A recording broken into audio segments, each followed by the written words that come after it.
حضرت امام اعظم رضی اللہ تعالی عنہ کو اللہ تبارک و تعالی نے اتنی ذہانت سے نوازا تھا اور اتنی علم سے نوازا تھا دوستو کہ آپ بڑے سے بڑا مسئلہ چٹکیوں میں حل کر دیا کرتے تھے۔ ایک مرتبہ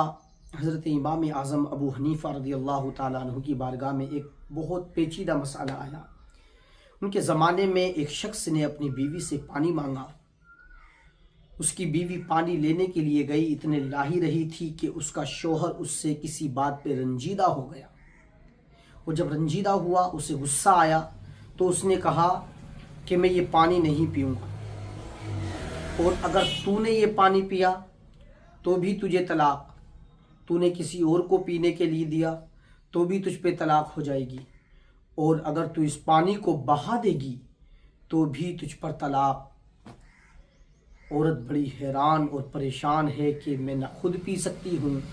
نہ میں کسی اور کو دے سکتی ہوں یہ پانی پینے کے لیے، اور نہ اسے بہا سکتی ہوں، اسے پھینک سکتی ہوں، تو اب میں کیا کروں؟ کیونکہ اگر وہ بہاتی ہے، پھینکتی ہے تو بھی طلاق ہے،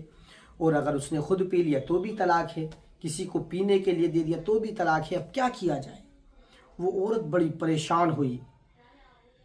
یہ مسئلہ امام اعظم کی بارگاہ میں پہنچا۔ ایک شخص امام اعظم کی بارگاہ میں آیا اور کہا کہ حضور، ایک شخص نے اپنی بیوی کو اس طرح سے کہہ دیا ہے کہ اگر تو نے یہ پانی پی لیا تو بھی تجھ پر طلاق ہے، کسی اور کو دیا تو بھی طلاق ہو جائے گی، اور اگر تو نے یہ پھینک دیا یا بہا دیا تو بھی تجھ پر طلاق ہے۔ اب دوستو، امام اعظم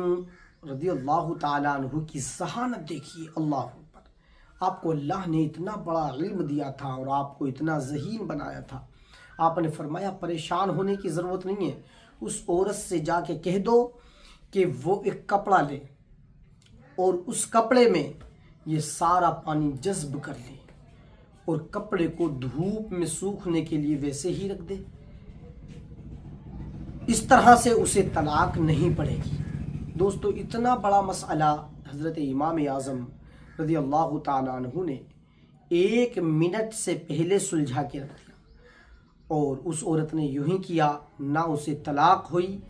اور وہ یوں طلاق ہونے سے بچ گئی۔ تو دوستو، حضرت امام اعظم بہت بڑے علم کے مالک ہیں، اور امام اعظم کی شان یہ ہے کہ آپ جو ہے جب بھی آپ کی بارگاہ میں کوئی مسئلہ بہت بڑا آتا اور اس وقت کے جید علماء، مفتیاء اور بہت بڑے امام مسئلوں میں الجھ جاتے تھے، تو حضرت امام اعظم کی بارگاہ میں مسئلہ سولو کرنے کے لیے آتے، اور اس وقت کے جو بڑے بڑے علماء ہوا کرتے تھے، جب وہ الجھ جاتے اور ان سے مسئلہ کا حل نہیں ہوتا تو امام اعظم کی بارگاہ میں آتے، اور جب امام اعظم وہ مسئلہ حل کرتے تو آپ کی اس دانشوری پہ اور جو ہے آپ کی ذہانت پہ وہ سب کے سب حیران ہو جاتے۔ یہ ہیں حضرت امام اعظم ابو حنیفہ۔